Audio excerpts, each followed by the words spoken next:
반갑습니다. 일주일 잘 보내셨습니까?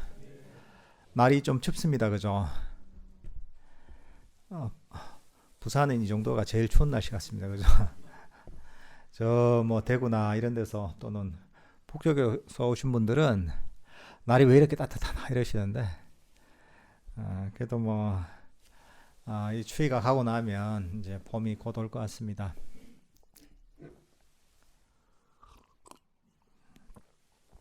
오늘도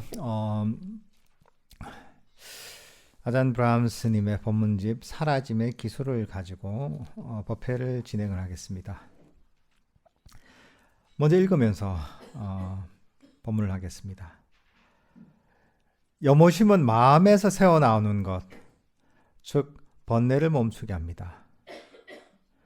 여러분이 이것이 어떤 것이 합니다. 즉 여러분이 아무것도 하지 않고 앉아서 명상하고 있는데 갑자기 생각이 흘러나오기 시작합니다. 이 안거가 끝나면 무엇을 할지 자신의 소임, 풀고자 했던 문제들의 해답에 대한 생각들이 흘러나옵니다. 마음이 그 중심에서부터 새어나옵니다. 그 새어나옴을 번뇌라고 합니다. 번뇌는 왜 새어나올까요? 세상에 관심이 있기 때문에 새어납니다. 번뇌는 세상의 괴로움을 본 적도 없고 괴로움을 이해하지도 못하기 때문에 새어납니다. 바깥 세상의 괴로움을 이해하지 못했다면 여러분은 세상을 자신의 일이라고 여기게 됩니다. 여러분은 세상 일을 재밌다고 여기며 공부나 세상의 일들을 처리함으로써 뭔가를 얻으려고 합니다. 그러나 이 모든 것에 관여하지 않을 때 그것들은 사라지고 새어나오는 것, 즉 번뇌가 멈춥니다. 다시 말해 이 세상이 중요하다는 느낌이 없어집니다. 왜냐하면 세상 일이 전혀 우리 자신의 일이 아님을 우리가 이해하기 때문입니다. 바깥 세상이 사라질 때 과거, 미래 그리고 생각 또한 사라집니다. 그러면 드디어 명상이 본격적으로 시작됩니다. 여기서 보면 번뇌라고 하는데 번뇌를 빨리어로 아사와라고 합니다. 한자로는 유루라고 합니다. 그 있을 유자에 흘러나올 유자입니다. 흘러나오는 겁니다. 번뇌의 원뜻이 흘러나오는 것이다 라고 하는 겁니다. 우리 마음에서 세상으로 이 번뇌가 흘러나오는 겁니다. 이 번뇌라는 것은 결국은 왜 이게 생겨나는가? 세상에 대한 관심 때문에 생겨납니다. 내가 관심이 있으니까 이런 번뇌가 생기는 겁니다. 근데 그 반대로 우리가 염오심이라고 하는 것, 닙이다라고 하는 것은 염오심은 뭐냐? 세상에 대한 관심이 없어지는 겁니다. 그러니까 우리가 번뇌가 막 일어나잖아요. 여러분들이 가만히 명상하고 있으면 지금 방음이 어느 정도 되긴 하지만 밖에서 사시다 하는 소리도 들리고 그죠? 옆에서 사람 앉아있는 도반이 부시럭거리는 소리도 들리고 때로는 문을 여닫는 소리도 들리고 그 왜 들리느냐? 바깥에 관심이 있기 때문에 들리는 겁니다.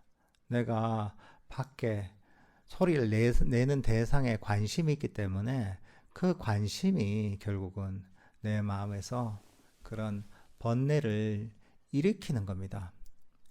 모든 것은 결국은 관심이 만듭니다.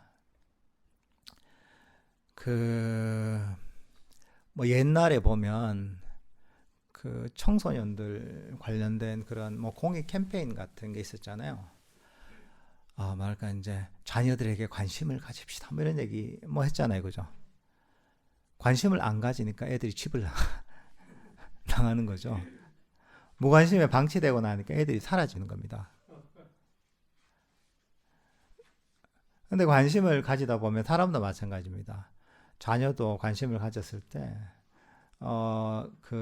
문제를 안 일으키고 집안에서 잘 지내게 되는 것이고 여러분은 관계하는 지인이나 친구들도 끊임없이 관심을 가지고 할 때 그 관계가 유지가 됩니다. 여러분이 무관심한 대상은 점점 관계가 멀어지다가 결국은 내 인간관계에서 사라지게 됩니다. 그죠? 그 사람들과 인연을 나 저 사람하고 저 사람이 별로 나한테 도움이 되지 않는 사람이고 나한테 유익한 사람이 아니다 이러면 제일 좋은 방법은 아무 무리 없는 방법은 무관심하면은 자연스럽게 점점 관계가 멀어지게 돼 있습니다. 이게 사람 관계에서도 그렇지만 나머지가 우리가 일어나는 번뇌도 마찬가지입니다. 왜 번뇌가 일어나는가? 밖이 시끄러워서. 저 사람이 뭐 문제가 있어서 나한테 이런저런 고통을 줘서. 사실은 본질적인 건 그건 아닙니다. 내가 거기에 관심을 가지고 움켜쥐고 있기 때문에 내 마음속에 나타나는 것이고 나에게 생각을 일으키는 것이고 내 번뇌가 되는 겁니다. 명상할 때 그럼 어떤 마음을 가져야지 그러면 이런 번뇌에서 벗어날 수 있는가? 금방 얘기했다시피 관심을 꺼내야 됩니다. 명상할 때는 세상살이 할 때는 여러분들 이런저런 관심을 가져야 되겠죠. 하지만 명상할 때는 딴 게 아무것도 중요하지 않다. 지금 집안일 생각해도 소용도 없는 것이고 다음 주 계획을 생각해도 소용없는 것이고 내가 놀러 갈 계획도 지금 생각하겠자 무슨 소용이 있어요. 명상할 때 아무 소용이 없는 거다. 집안의 자녀 생각도 내가 지금 걱정해봤자 무슨 소용이 있어. 돈벌이 걱정도 지금 해봤자 무슨 소용이 있어. 내 몸에 대해서도 내 몸이라는 게 지금 가만히 이제 안전하게 지금 선원에 있는데 뭐 걱정할 게 있어. 신경 쓸 게 없잖아요. 다 이게 명상할 때는 내일이 아니다 여겨야 됩니다. 내일이다 여기면 그게 관심이 가고 중요하게 여겨집니다. 그죠? 왜 그렇게 관심을 가집니까? 내하고 관련이 있다고 여기기 때문에 내일이다고 여기는 거예요. 밖에 소리가 들리는 것도 결국은 내일이다 여기는 거예요. 그러니까 소리가 들리는 거예요. 몸에 대해서 왜 그렇게 신경 내 몸이라 생각하니까 몸에 대해서 그렇게 신경 쓰이는 거예요. 이런저런 계획들도 왜 신경 써요? 내 일이라고 여기는 거예요. 어떤 사람에 대해서 이런저런 생각이 드는 것도 왜냐하면 이것도 그게 나하고 관련 있는 내 일이다 여기는 거예요. 명상할 때는 세상에 어떤 것도 내하고 관계없는 일이다. 내 일이 아니다 라고 여겨야 됩니다. 그럼 어떻게 돼야 되냐? 명상할 때는 아주 무책임한 사람이 돼야 됩니다. 여러분들 명상할 때 너무 책임감이 투철하세요. 명상할 때는 평소에 그렇게 사시고 평소에 명상 수행할 때는 명상할 때는 나는 아무 책임을 질 필요가 없다고 얘기하면 됩니다. 세상 어떤 것들도 책임질 필요가 없다고 얘기하면 됩니다. 평소에 여러분들 얼마나 짊어져야 될 책임이 많습니까? 결혼하고 나서 보면 다들 힘들어 하시는 이유 중에 한 가지가 내 마음대로 못하고 내가 가족도 책임져야 되고 그러니까 자녀도 책임져야 되고 부인도 책임져야 되고 이런저런 이제 결혼하면서 맺어진 관계들도 책임져야 되고 그러니까 직장일도 책임져야 되고 온갖 책임질 게 많아지니까 결혼해서 오는 힘든 점이 있는 거죠. 그래서 그러니까 이제 싱글로 살려고 하는 사람들도 제법 있잖아요. 이게. 그러니까 평소에 뭐 살아가면서 온갖 책임들이 있습니다. 가장으로서 주부로서 때로는 학생으로서 직장인으로서 어떤 모임의 구성원으로서 친구로서 또는 내 몸의 주인으로서 온갖 책임을 다 짊어지고 있습니다. 근데 우리가 수행할 때는 그 책임을 다 놓아버리면 됩니다. 굳이 우리가 명상할 때까지 그 책임을 짊어질 필요가 없습니다. 마음을 그렇게 가져야 되는 거야. 내가 평소에 얼마나 고생했나. 온갖 걸 신경 쓴다고 얼마나 내가 힘들게 살았나. 그래, 내가 이 시간만큼은, 명상하는 시간만큼은 모든 책임을 내려놓자. 모든 짐을 내려놓자. 이런 마음을 가져야 됩니다. 나는 지금 이 명상할 때는 어떤 책임을 지고는 어떤 사람도 아니라는 거죠. 지금 이 시간만은 누구의 부인도 아니고 남편도 아니고 누구의 어머니도 아니고 아버지도 아니고 직장의 직장인도 아니고 누구의 아들도 아니고 어떤 책임도 없는 그런 존재라고 여기는 거죠. 여러분은 미래에 대해서도 과거에 대해서도 책임질 필요가 없는 겁니다. 여러분 몸에 대해서도 책임질 필요가 없는 겁니다. 야, 나는 뭐 지금 이 시간만큼은 모든 책임을 내려놓고 마음 편안하게 있을 수 있구나. 이런 마음을 가져야 됩니다. 밖에 소리 난 책임질 필요가 없어. 모든 것이 나하고 관계없고 내가 책임질 필요가 없다고 여기는 거죠. 내하고 관계없는 일이다 라고 여기는 겁니다. None of my business라는 겁니다. 이런 마음을 가지고 사실은 우리가 항상 명상을 해야 됩니다. 수행할 때는 결국은 수행은 마음의 모든 책임과 짐을 내려놓는 과정입니다. 그걸 위해서 팔정도가 있는 것이고, 그걸 위해서 사마타 위파사나가 있는 것이고, 그걸 위해서 개념의 사막이 있는 겁니다. 딴 게 아닙니다. 결국은 짐을 내려놓는 과정이 지혜가 개발되는 과정이고, 짐을 내려놓는 과정이 삼매가 개발되는 과정이고, 짐을 내려놓는 과정이 선정이 개발되는 과정이고, 완전히 짐을 내려놓은 상태가 깨달음의 상태인 겁니다. 그러니까 우리는 시작부터 그 방향성을 잘 이해해야 됩니다. 바깥에서 얼마나 피곤합니까? 그 일도 하고 이런저런 해야 될 일이 많잖아요. 근데 힘든 일을 하고 나서 또 수행이라는 또 짐을 짊어질 필요는 없잖아요. 수행은 짐을 짊어지는 게 아닙니다. 짐을 내려놓는 게 수행입니다. 근데 어쨌든 우리 마음가짐을 그렇게 가져야 됩니다. 야, 이것도 신경 쓸 필요가 없고 저것도 신경 쓸 필요가 없고 좀 무책임하고 무대뽀가 돼야 돼요. 수행할 때는. 수행할 때 보면 평소 습관이 나와가지고 이 마음을 이제 조마조마하거든요. 이거 내가 호흡을 놓치면 어떡하? 번뇌가 일어나면 어떡하? 이게 빨리 안 버려지면 어떡할까? 내가 이 시간에 뭔가 잘해야 되는데 졸리면 어떡하? 이러면 안 됩니다. 어차피 내 책임이 아닙니다. 그것도. 그러니까 마음을 정말 편안하게 가져야 됩니다. 여러분 무책임하게 명상하세요.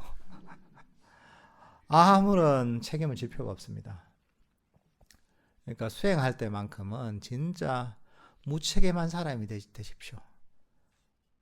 평소에 무책임한 사람이 수행할 때만 책임을 왜 그렇게 지려고 하는지. 평소엔 그렇게 책임감이 그렇게 투철한 사람이 아닌데 수행할 때만 온갖 데 책임을 다 지려고 그래.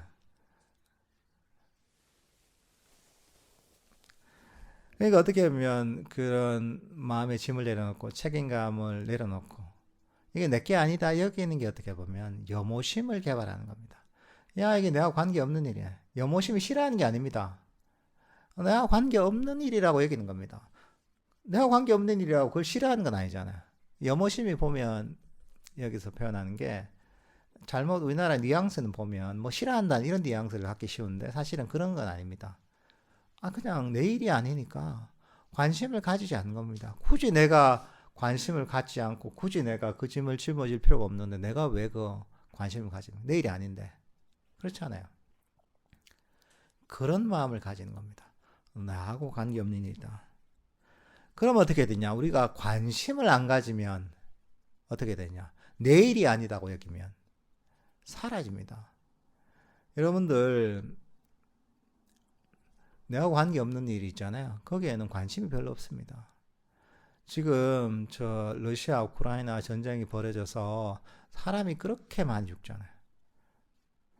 이스라엘하고 이스라엘 그 가자지구 어디죠 그 어느 지역이냐 가자지구 있잖아요.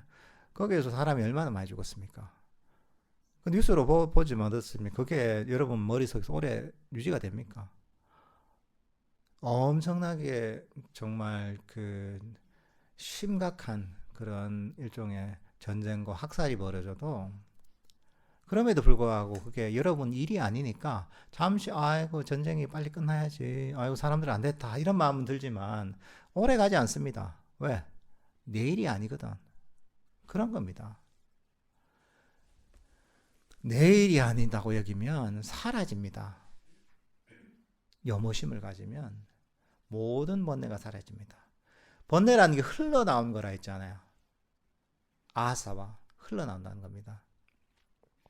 흘러나오는 게 결국은 내 거라 여기는 관심 때문에 밖으로 계속 흘러나가는 겁니다. 근데 관심을 가지지 않고 내 일이 아니고 나한테 중요한 일이 아니다 여기면 번뇌가 더 이상 흘러나오지 않습니다. 왜? 그걸 움켜쥘 이유가 없는 거죠. 아니, 소중한 것도 아니고 내 것도 아니고 관심 가질 만한 가치가 있는 게 아니니까 번뇌가 더 이상 흘러나오지 않습니다. 마음이 멈춥니다. 마음이 멈추면 어떻게 되냐? 모든 번뇌가 사라집니다. 마음이 우리 과거로도 가지 않습니다. 미래로도 가지 않습니다. 마음이 바로 현재의 순간에 멈춰 있게 됩니다. 마음이 멈췄을 때 어떻게 됩니까? 우리 마음은 쉴 수가 있습니다. 모든 책임을 내려놓은 상태죠. 여러분들 휴가를 가잖아요. 휴가를 가면 왜 편안합니까? 그동안 내가 짊어지고 있던 짐들을 내려놓는 거, 특히나 직장에서 막 일하던 이런 어떤 그 스트레스와 이런저런 업무의 짐들을 내려놓으니까 편안한 겁니다. 집안일도 신경 쓸 필요가 없고 하니까 편안한 겁니다. 해야 될 어떤 일상의 짐들을 내려놓으니까 편안한 겁니다. 마찬가지로 왜 우리가 마음이 멈추면 편안한가? 더 이상 모든 어떤 책임도 짊어지지 않기 때문에 마음이 편안한 겁니다. 평소에는 그 정도로 마음이 멈출 수가 없습니다. 우리가 명상을 통해서만 가능한 겁니다. 그렇게 되면 마음이 그대로 멈추고 마음이 쉬게 됩니다. 그때 마음이 진짜 쉰다는 의미를 알게 됩니다. 마음이 쉬게 되면 마음이 충전이 되고 마음이 깨어나고 밝아집니다. 여기서 내면에 행복감이 생깁니다. 마음이 쉬는 데서, 마음이 멈추는 데서 저절로 행복감이 생깁니다. 근데 이 행복감들이 결국 우리 마음의 모든 문제들을 치유합니다. 마음의 상처들도 치유하고 마음의 이런저런 문제들도 해결해 줍니다. 이게 어떻게 보면 마음 챙김이 개발되는 과정이라고 할 수가 있습니다. 삼매가 개발되는 과정이라고 할 수가 있습니다. 이렇게 마음이 점점 개발됩니다. 금방 이런 것들은 어떻게 보면 어떤 법에 대한 이해를 통해서 일종의 윗바사나적인 어떤 측면입니다. 야, 바깥의 일들이 중요한 게 없구나. 내게 아니구나. 관심을 가질 필요가 없구나. 이런 어떤 이해를 가진 게 윗바사나, 지혜의 측면입니다. 그리고 다른 한편으로 보면 여기서 설명은 하지 않지만 명상 주제를 알잖아요. 만약 호흡 명상 잠깐 했지만 호흡 명상 같은 명상 주제를 알다 보면 이것도 비슷한 효과를 갖고 겁니다. 앞에서는 이해로서, 지혜로서 뭔가 우리 마음 밖으로 향하던 우리 마음을 멈추게 만든다면 일종의 사마타적인 측면 어떤 것이냐? 호흡 같은 명상 주제를 알잖아. 알다 보면 마음이 멀리 도망을 갈 시간이 없어요. 왜? 들숨을 알고 그 다음 딴 데로 가려고 하면 또 날숨을 알아야 돼. 또 딴 데로 가려고 하면 또 들숨을 알아야 돼. 그러니까 마음이 멀리 도망을 못 가요. 이렇게 알다 보면 마음이 과거로 가고 미래로 가고 여기저기로 달리던 마음이 밖으로 향하던 마음이 이 자리에 멈추기 시작합니다. 그러면서 점점 마음이 멈춥니다. 마음이 멈추면 비슷한 효과가 나타나는 거죠. 마음이 멈추면 마음이 쉬고 마음이 깨어나고 밝아지고 강력해집니다. 그리고 여기서 내면의 행복감이 생깁니다. 그러니까 이 두 가지 여기서는 지혜의 측면을 설명을 많이 했지만 지혜의 측면이 한 축이고 그 다음에는 삼매의 측면, 그 윗바사나의 측면이 한 축이고 그 다음 다른 한 축은 사마타적인 축이 있습니다. 이게. 근데 이 두 가지가 동시에 이루어지는 겁니다. 똑같이 우리가 아나파나사티 호흡 명상을 하더라도 때로는 보통은 그냥 들숨과 날숨을 하는 사마타적인 측면에 초점을 맞추지만 물론 거기도 지혜가 깔려 있어야 돼요. 하지만 때로는 이런 지혜로서 윗바사나적인 측면으로 이해를 통해서 밖으로 막 술술술 흘러나오는 번뇌들을 멈추는 작업도 해야 되는 거죠. 그러니까 이 사마타 윗바사나가를 같이 해야 되는 거예요. 그 정과 해, 지혜와 산매가 동시에 가야 되는 겁니다. 바깥 세상에 대한 관심이 사라질 때 명상은 자연스럽게 일어납니다. 그래서 중요한 점은 우리가 명상이 일어나도록 하는 게 아니라는 점입니다. 저는 사람들이 의지로 호흡을 지켜보도록 가르치는 것을 좋아하지 않습니다. 지혜를 이용하는 편이 더 낫습니다. 지혜를 통해 세상이 고통임을 보고 더 이상 관여하지 않게 되고 결국 세상에 대한 염원심이 생깁니다. 이렇게 말고는 다르게 할 수가 없습니다. 그것은 자동적인 반응입니다. 그러니 괴로움을 이해하고 관여하지 않기가 항상 돌아올 거점입니다. 관여하지 않을수록 명상하기는 더욱 쉬워집니다. 제가 더 쉽다고 말하는 뜻은 명상이 저절로 일어난다는 뜻입니다. 그것이 전부입니다. 그래서 우리는 수행을 할 때 의지로서 하는 게 아니라 지혜로서 합니다. 수행을 잘못 이해하면 사람들은 엄청나게 강력한 의지를 가지고 수행을 해야 된다고 막연히 생각하기 쉽습니다. 그리고 실제로 수행하는 사람 중에 그렇게 하는 사람이 대부분입니다. 의지를 가지고. 수행은 의지로 하는 게 아닙니다. 수행은 지혜로서 하는 겁니다. 아까 앞서 얘기했던 게 바로 법에 대한 지혜로서 밖으로 향하던 마음을 멈추게 만드는 겁니다. 번뇌를 멈추는 겁니다. 그러니까 항상 힘을 가지고 내가 내 마음을 내 뜻대로 막 움직여야지 이런 생각을 가지면 안 됩니다. 그게 아니라 그렇게 되면 어떻게 되냐? 의지로서 움직이면 의지는 어디서 나옵니까? 의지는 에고에서 나옵니다. 내가 호흡을 알아차려야지. 내가 번뇌를 없애야지. 내가 마음을 고요하게 만들어야지. 그겁니다. 의지는 결국은 에고에서 나옵니다. 에고의 욕망인 겁니다. 그러니까 근데 우리가 수행의 장애가 뭡니까? 바로 욕망이 장애고 바로 이 에고가 장애입니다. 그러니까 이게 수행이 제대로 될 수가 없는 겁니다. 구조적으로. 그러니까 우리는 의지를 가지고 힘을 가지고 하면 안 됩니다. 수행을. 근데 이제 잘못 이해하면 큰일 나요.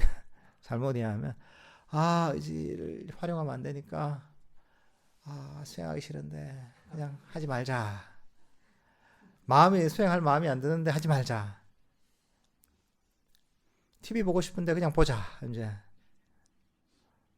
그냥 놀러 가고 싶은데 놀러 가자. 이렇게 하잖아요. 근데 그런 말이 아니라 일단은 우리가 명상할 때까지는 의지를 조금 써도 됩니다. 내가 수행하는 자복으로 나를 끌고 올 때까지 그것도 지혜를 활용하면 더 좋죠. 그래도 의지를 좀 활용하더라도 괜찮습니다.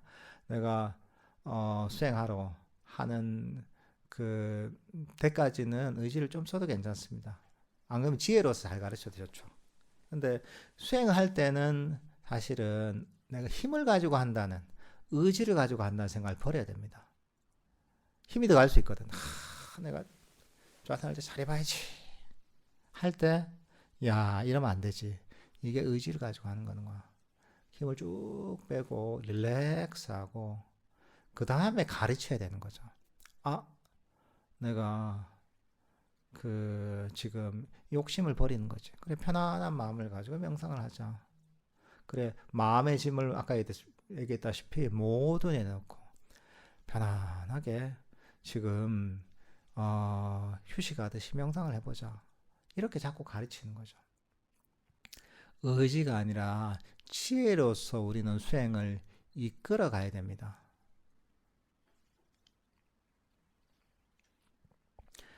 그리고 이렇게 하려면 우리는 수행에 자꾸 관여하려는 마음을 버려야 됩니다.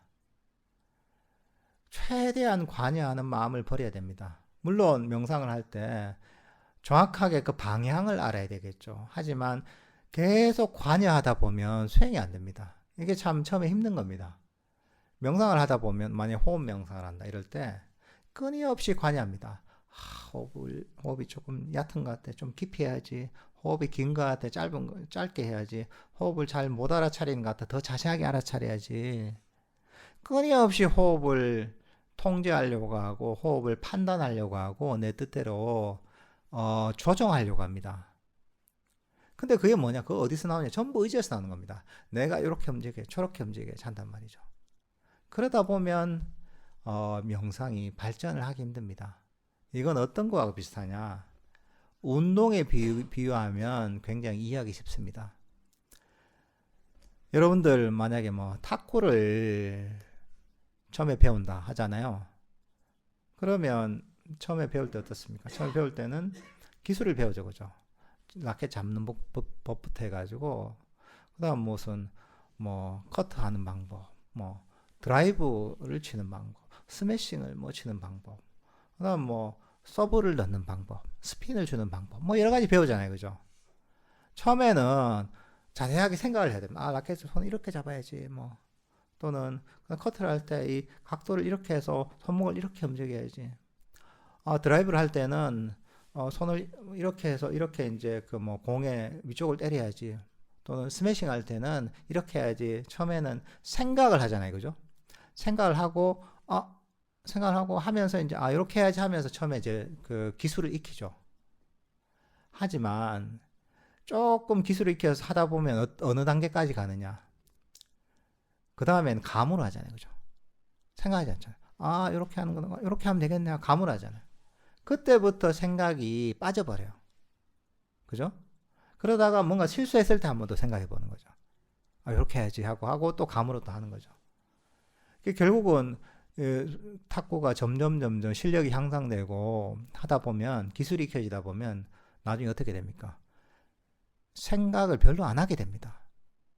탁구 실제 게임을 하잖아요. 경기를 하잖아요. 그러면 탁구 칠 때 손의 각도를 이렇게 해서 드라이브를 해야지. 커트를 할 때 이런 각도로 이렇게 해야지. 서브를 넣을 때 이런 각도로 힘을 이렇게 줘서 해야지. 생각하지 않습니다. 그건 벌써 내 몸에 기억이 되어 있는 거야. 뭘 통해? 반복적인 훈련을 통해, 연습을 통해 내 몸에 기억이 되어 있는 거야. 기억이 되어 있으니까 실제 탁구 경기를 할 때 생각하지 않습니다. 그죠? 오면 그냥 드라이브를 해야지 하면 하는 거예요, 이게. 커트를 해야 되면 하는 거예요, 그냥. 반사적으로. 생각이 거의 돌아가지 않습니다. 근데 만약에 탁구를 치는 사람이 처음에 하듯이 탁구 경기를 하는데, 공이 오는구나. 이건 커트를 해서 각도를 이렇게, 손을 이렇게 해야지. 이럴 때 드라이브를 쳐야 되니까 이 각도로 공의 위쪽을 때려가지고 이렇게 해야지. 스매싱을 할 때는 이 각도로 이렇게 이 정도 힘을 가지고 때려야지. 이렇게 생각을 하잖아요. 처음에 배울 때처럼. 그러면 탁구 어떤 경기를 할 때 제대로 실력을 발휘할 수가 있습니까?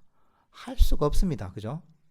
그러니까 여러분들은 운동할 때는 그게 많은 경험을 통해서 이런저런 운동을 많이 해요. 그러다 보니까 이걸 어떻게 해야지 능숙하게 할 수 있는 방법을 알아요. 이치를 알아요. 처음에는 생각을 하지만 나중에는 생각을 버려요. 내 몸의 감각에 맡겨버려요. 내 몸의 어떤 기억을 믿는 거예요. 그죠? 수행도 똑같이 그렇게 하는 겁니다. 처음에 생각을 하죠. 처음에는 배우고 이렇게 해야지 이렇게 해야지 하죠. 그 다음에는 내가 익힌 내 마음의 기억을 믿는 거예요. 탁구 칠 때 내 몸에서 익힌 연습을 통해 익힌 기억을 믿듯이. 그렇게 해야지 실력이 느는 거예요. 수행도. 근데 통제한다는 건 뭐냐면 계속 통제하는 거는 처음하고 똑같은 거예요.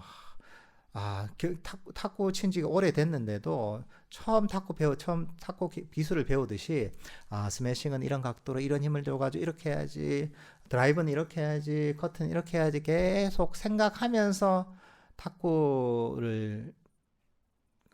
탁구 경기를 하는 거와 똑같은 거예요. 그러면 아무리 오해해도 실력이 안 납니다, 이게. 그러니까 우리도 그런 운동의 원리를 잘 이해해야 됩니다. 운동을 익히듯이 수행도 해야 되는 거야. 그러니까 처음에 익히고 나서 그 다음에 생각을 버려야 되는 거야. 알겠지. 그래, 네 감으로 해봐. 네 마음아. 기억하고 있지. 이렇게 믿어야 되는 거야. 근데 사람들이 이게 잘 안 돼요. 왜? 운동은 많이 해봤잖아요. 어릴 때부터 이런 운동도 있고 저런 운동도 해보고 하다 보니까 이게 사람들이 이제 나름의 노하우가 생기는 거예요. 운동은 이런 것이 이렇게 하는 것이다. 이렇게 익히는 것이라는 그런 감각이 있는 거예요. 운동신경이 있는 거죠, 이게. 근데 마음은 이렇게 개발해 본 적이 없는 거예요. 안 해보니까 이런 일종의 마음의 운동신경 같은 수행의 신경이 없는 거예요. 명상의 신경이 없는 거예요. 그래서 끊임없이 처음 하듯이 계속 통제하려고 해요, 수행할 때. 호흡 명상할 때도 계속 통제하려고 하는데 그렇게 하면 안 되는 거예요. 이게 일종의 이제 우리가 반복적으로 수행을 하다 보면 자꾸 법문도 듣고 하다 보면 수행이 기억이 되는 거예요. 이게 마음 챙김이에요.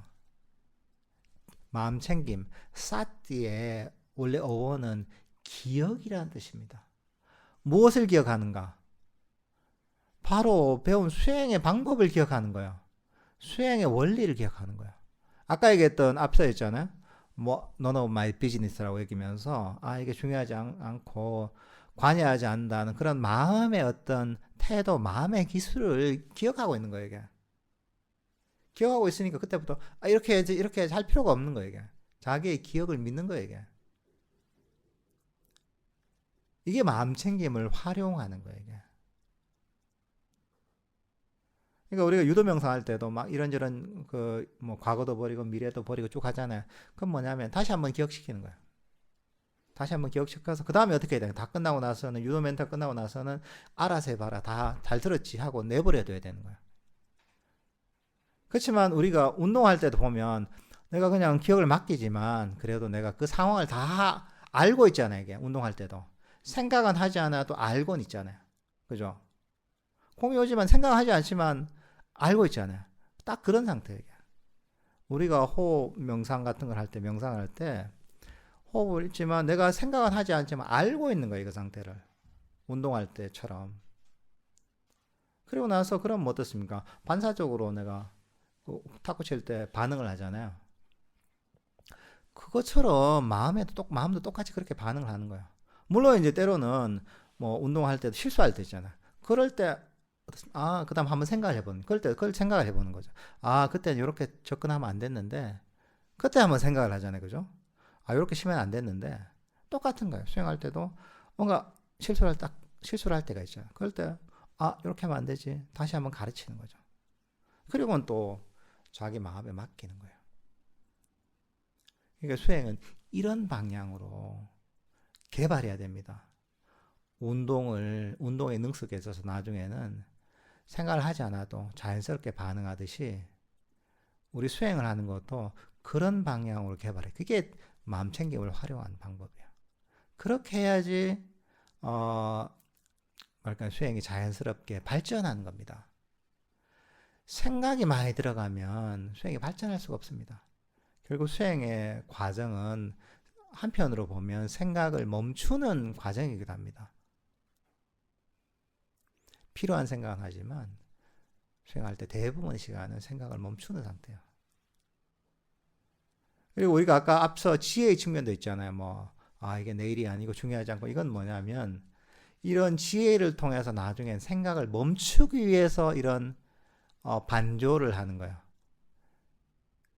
이걸 그냥 단순하게 머리에 정리하게 산 게 아니라 이걸 통해서 마음에 일어난 번뇌들을 멈추기 위해서, 생각을 멈추기 위해서 이런 반조를 하는 겁니다. 목적이. 생각을 멈추기 위해 생각을 하는 거죠. 그러니까 이런 방향성을 사실은 이해하는 게 굉장히 중요합니다. 이게 엄청난 수행의 어떤 스킬이에요. 그러니까 빨리 운동을 배우는 사람이 있단 말이죠. 운동신경이 좋은 사람은. 그 다음 어떠냐? 몇 번 해보고 듣고 하잖아요. 그 다음에 생각을 버리고 그 감으로 해버리는 거예요. 빨리. 빨리 감으로 할 수 있는 사람이 운동신경이 좋은 사람이에요. 그러면 이제 딴 사람보다 훨씬 빨리 그 운동을 배우죠. 수행도 사실은 그런 방향으로 가야 되는 거예요. 익숙하지 않죠, 처음에. 왜? 몸을 가지고는 그렇게 많이 해봤는데, 마음을 가지고는 그렇게 해본 적이 없거든, 이게. 그렇게 개발해 본 적이 없는 거예요. 그러니까, 이걸 자꾸 연습해야죠. 그래, 자꾸 내가 수행에 관여하려고 하면, 그게 아니지. 그래, 운동할 때도 그랬잖아. 처음에 좀 가르치고 나서는 감으로 하는 거잖아. 맞아, 이거 수행도 마찬가지. 수행의 기술을 가르치고 나서는 마음을 믿고서 그 마음이 알아서 그 감각에 따라서 가도록 내버려 둬야지. 이렇게 자꾸 가르치면서 수행을 해야 되는 거예요. 그러면 이제 그렇게 자꾸 하다 보면 이것도 그 마음의 감각이 생겨요. 우리가 운동이라는 거 있죠. 운동이라는 것도 자꾸 하다 보면 그 감각이 생기잖아요. 운전도 마찬가지죠. 운전도 처음에는 뭐 도대체 핸들을 어떻게 돌려야 되는지, 엑셀을 어떻게 밟아야 되는지, 핸들 돌려도 얼마만큼 돌려야 되는지, 속도를 어떤 식으로 유지해야 되는지 감이 없습니다. 근데 운전을 오래 하다 보면 섬세한 감각이 생기죠. 핸들을 어떻게 잘 돌려야 되는지, 주차하려면 어떻게 해야 되는지, 속도는 어떤 식으로 내야 되는지, 추월은 말까, 이제 그 식으로 어떤 리듬으로 해야 되는지, 아주 미세한 감각이 생기잖아요. 그죠? 왜? 많이 운전을 해보니까 그 감각이 생기는 거예요. 처음부터 생기지 않습니다.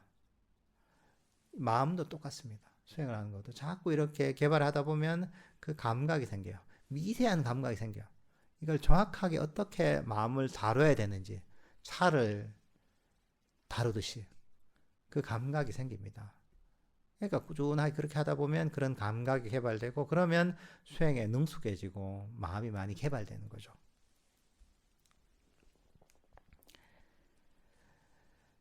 세상에 점점 더 관여하지 않음에 따라 여러분은 점점 안으로 들어가게 되고 점점 더 현재에 머물게 됩니다. 호흡을 지켜볼 수도 있지만 호흡에 대한 이해가 깊어질수록 결국 호흡에 관여하지 않게 됩니다. 호흡을 통제하려 하거나 다르게 만들려고 하지 않습니다. 호흡은 그저 스스로 들어가고 나갑니다. 그러면 호흡이 우리 자신의 일이 아님을 알아차리게 됩니다. 그러면 호흡에 대한 염호심을 갖게 되고 호흡 역시 사라집니다. 부처님에 따르면 호흡을 지켜보는 것은 신념처입니다. 그러니 호흡이 자신의 일이 아님을 알고 호흡에 관여하지는 않을 때 남겨지는 것은 그저 물리적인 육체와 오감인데 이것도 희미해져 사라집니다. 이때가 명상에 깊이 들어가기 시작하는 때입니다. 왜냐하면 마침내 몸과 오감이 사라졌기 때문에 명상은 깊어지고 여러분은 놀라운 시간을 갖게 됩니다. 그러니까 우리가 이 관여하지 않는 거죠. 호흡도 마찬가지죠. 호흡 명상할 때도 들숨과 날숨도 이게 내게 아니잖아요. 그리고 그냥 아는데 아까 얘기했다시피 그냥 가만히 알도록 내버려 두는 거죠. 내가 관여하지 않고. 그렇게 하다 보면 어떻게 되느냐? 내가 호흡을 알잖아요. 알지만 관여하지 않고 쭉 알다 보면 결국은 처음에는 다른 바깥의 모든 것들이 사라집니다. 호흡을 알다 보면 밖에 소리도 안 들리고 옆에 누가 있는지도 모르고 보이지도 않고 냄새도 안 나고 바깥의 모든 자극들이 사라집니다. 모든 감각들이 사라지는 거죠. 그렇게 되면 나중에 남는 것은 내가 관심을 가진 호흡밖에 안 남습니다. 그러니까 내가 바깥의 어떤 대상들의 관심을 안 가졌기 때문에 관심을 안 가진 건 사라지게 돼 있잖아요. 우리 인식이 사라집니다. 그럼 소리도 사라지고 이런저런 바깥의 느낌들도 사라지고 결국 내 몸도 사라지게 됩니다. 왜? 내 몸 중에서도 호흡 이외에는 신경을 안 쓰니까 결국은 내 몸에 대한 인식도 사라집니다. 그러면 나중에 남는 것은 호흡 명상할 때 호흡밖에 안 남습니다. 왜? 관심을 가지는 게 호흡밖에 없으니까. 근데 나중에는 호흡을 알다 보면 호흡에 관심을 가지지 않아도 저절로 알게 되는 거예요. 그냥 호흡을 알다 보면 마음 챙김이 강해지다 보면 나중에는 노력이 필요 없습니다. 그냥 가만히 있으면 호흡을 저절로 하는 거예요. 저절로 하니까 어떻게 보면 이게 내가 그 마음이 점점 멈추게 됩니다. 그리고 호흡도 변화가 거의 없어져요. 처음에는 이게 뭐 거칠고 부드럽고 길고 짧고 이런 게 느껴지지만 나중에는 인식이 점점 단순해집니다. 수행이 뭐가 사매가 개발되는 과정이 어떻게 보면 복잡함에서 단순함으로 가는 과정입니다. 복잡한 소리도 들리고 몸도 느껴지고 어떤 느낌도 느껴지고 냄새도 나고 하던 게 다 사라지고 호흡만 남고 호흡도 점점 단순해지기 시작합니다. 그러다가 호흡이 거의 이거 나중에는 들숨과 날숨에 대한 인식마저도 거의 없어집니다. 그냥 호흡을 아는 상태만 되는 거죠. 그럼 이게 나중에 더 단순해져요. 이걸 알다 보면 나중에는 호흡마저도 사라져요. 이것도 거친 대상이 되는 거죠. 나중에는 호흡을 알다 보면 호흡마저도 사라지게 됩니다. 그러니까 여러 가지 거친 5가지 감각들이 먼저 사라지고 나중에 마지막 남은 호흡이라는 감각마저도 사라지게 되는 겁니다. 이게 보면 그 명상이 제대로 발전하는 과정입니다. 그러니까 우리 사실 감각이라는 것도 결국은 우리가 어떤 감각이 느껴지는 것도 결국은 우리가 거기에 관심을 가지고 그런 감각에 한편으로는 짐을 짊어지고 있는 겁니다. 소리를 듣고 몸을 움직이고 신경을 쓰고 냄새를 맡고 이런 것들도 보면 마음이 끊임없이 움직여야 가능하거든요. 그리고 그것도 결국은 마음의 짐이에요. 근데 이게 사라져 보면 이게 짐이었음을 알 수가 있어요. 사라졌을 때 그 짐을 내려놓으면 굉장한 행복감과 자유를 느끼거든요. 그러면 그게 사라지면 그때서야 이야 이게 5가지 감각이라는 게 결국은 이것도 내 마음의 짐이었구나. 나를 짓누르는 짐이었구나 하는 걸 알게 돼요. 그리고 오감이 사라지면 그리고 호흡을 마지막으로 오감이 사라지면 그때는 또 다른 차원으로 들어가는 겁니다. 그러니까 5가지 감각이 사라지면 남는 건 뭐가 있습니까? 5가지 감각 이외에 순수한 마음이 남는 거예요. 흔히 유식에서 제6식이라고 하잖아요. 그런 것처럼 순수한 알고 있는 마음만이 남는 거예요. 이게 완전히 수행이 다른 차원으로 접어드는 것이고 그 상태는 훨씬 행복하고 훨씬 평화로운 상태입니다. 단순하게 들숨과 날숨을 알아차리는 너무 간단한 호흡 명상 간단한 방법이거든요. 근데 그 방법이 결국은 우리를 5가지 감각에서 벗어난 순수한 마음의 세계로 이끌게 되는 겁니다. 물론 이것도 수행의 과정이죠. 수행의 목표는 아니고. 근데 그 과정은 우리의 어떤 마음의 짐을 덜어주는 과정인 거죠. 그래서 결국은 5가지 감각마저도 사라지게 되는 이런 상태에 접어들게 됩니다. 보통 그러면 이제 그 사라지고 보통 이 순수한 마음이 빛의 형태로 드러나거나 이렇거든 희열의 형태로 드러나거나 이러거든요. 이걸 니미타라고 하기도 하고 표상이라고 하기도 하지만 어쨌든 간에 이게 마음의 짐이 더욱 가벼워지고 더욱 평화롭고 행복해지는 상태에 접어들게 됩니다. 괴로움에 관여하지 않을 때, 즉 세상을 통제하려 애쓰지 않고 세상에 머물려고 하지 않고 단지 그냥 있는 그대로 세상을 내버려 둘 때 애초에 여러분이 진정으로 원했던 평화와 행복을 얻게 됩니다. 세상에 관여하지 않고 통제하지 않고 그냥 흐름에 따라가는 것도 아니고 이 명상을 통해서 마음을 편안하게 모든 짐을 내려놓고 마음을 편안하게 멈출 때 물론 멈추는데 기술이 있는 거죠. 이런 명상 주제를 알아차리고 또는 지혜로서 놓아버리는 이런 걸 통해서 이 세상에서 떠나게 되는 거죠, 이게. 그때 완전히 다른 차원의 평화와 행복을 얻게 되는 거죠.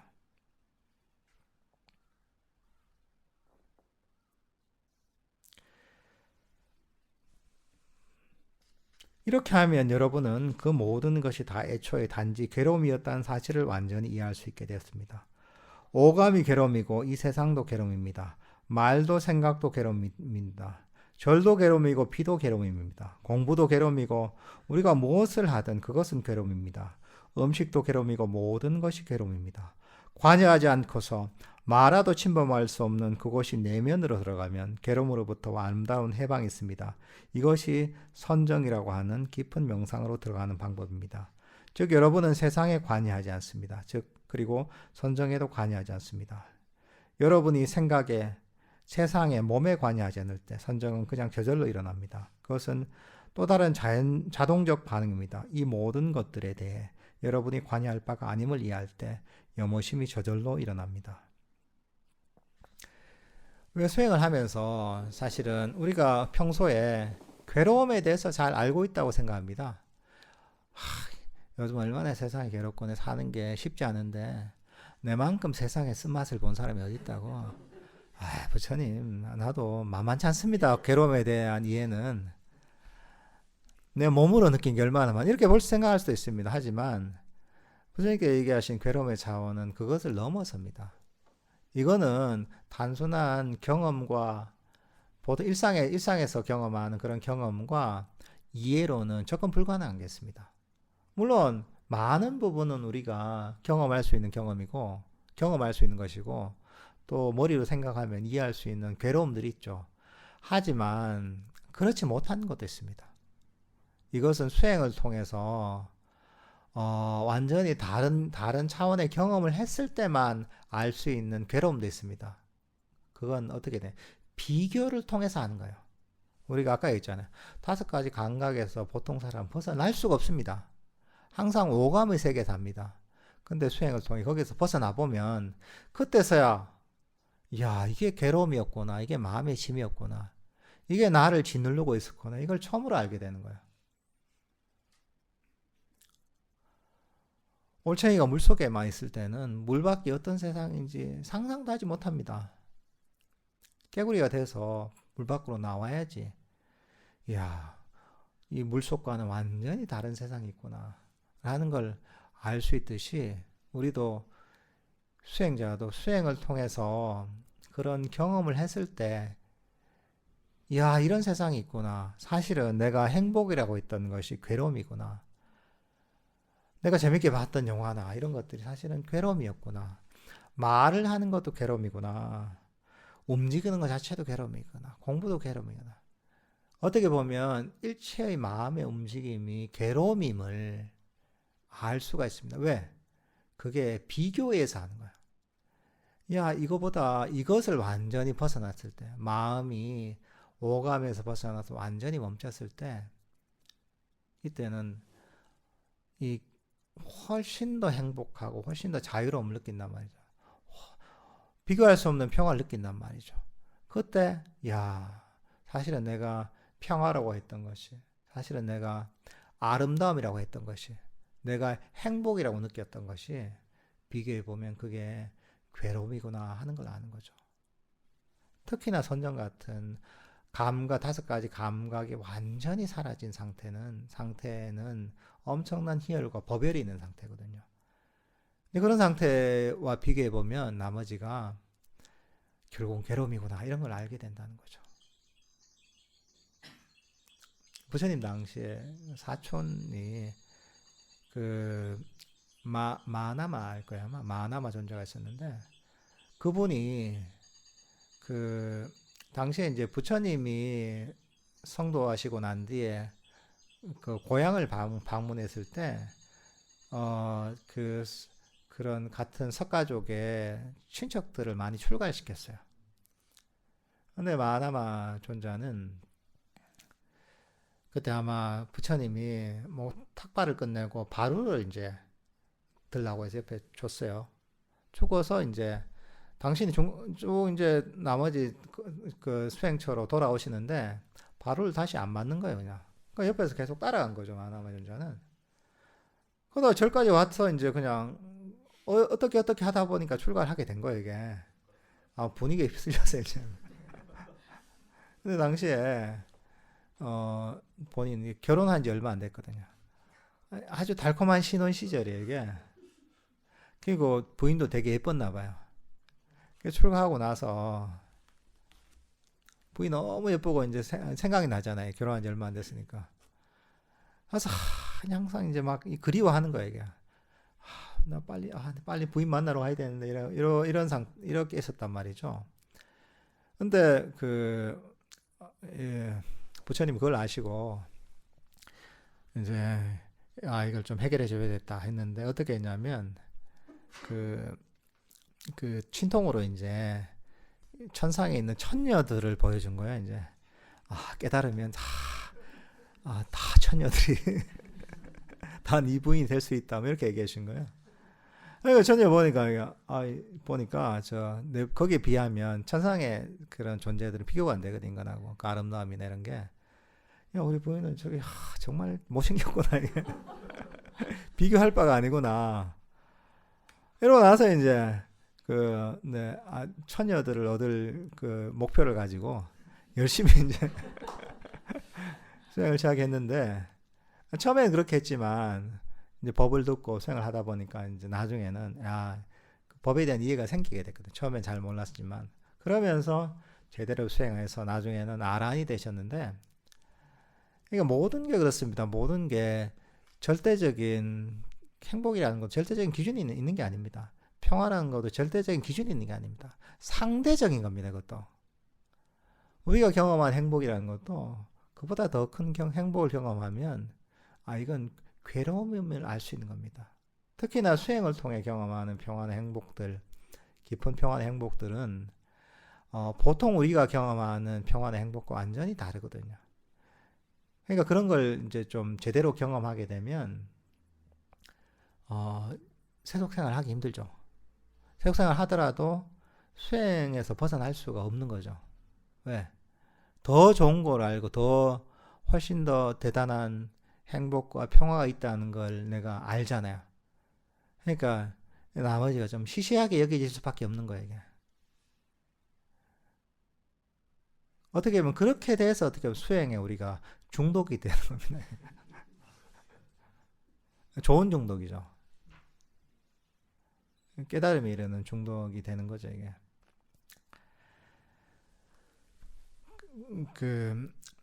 그러니까 이제 수행의 과정에서 결국은 우리가 그런 우리가 어떤 업의 흐름을 완전히 거스르는, 윤의 흐름을 거스르는 거이기 때문에 한편으로는 힘든 점도 있습니다. 우리가 세상 사람들은 다 다르게 살아가는데 내가 그것과 다르게 세상 사람들과 다르게 살아가는 게 쉽지 않거든요, 이게. 그리고 나의 어떤 오래된 욕망의 습관을 거스르는 것도 쉽지 않지만 그렇게 하다 보면 꾸준하게 잘 배우고 꾸준하게 실천하다 보면 그게 힘든 것만 있는 건 아니거든요. 수행의 평화와 즐거움이 있습니다. 점점 더욱 평화롭고 행복해지는 그런 재미와 어떤 발전의 과정이 있기 때문에 이게 어떻게 보면 수행자를 이끌고 가는 큰 원동력이 됩니다. 단순하게 한 가지는 당위적으로 이게 법을 알고서 이거는 꼭 해야 되겠구나 이런 당위성도 있지만 그걸 제외하고서라도 꾸준하게 하다 보면 수행의 즐거움과 행복을 스스로 경험하기 때문에 그게 결국은 수행자를 수행에서 벗어나지 않게 만드는 큰 힘이 되는 겁니다. 이게. 여러분들도 어쨌든 올 연초인데 올 한 해 수행의 즐거움에 중독되는 그런 한 해가 되시길 바라겠습니다. 예, 오늘 법문은 이 정도로 하고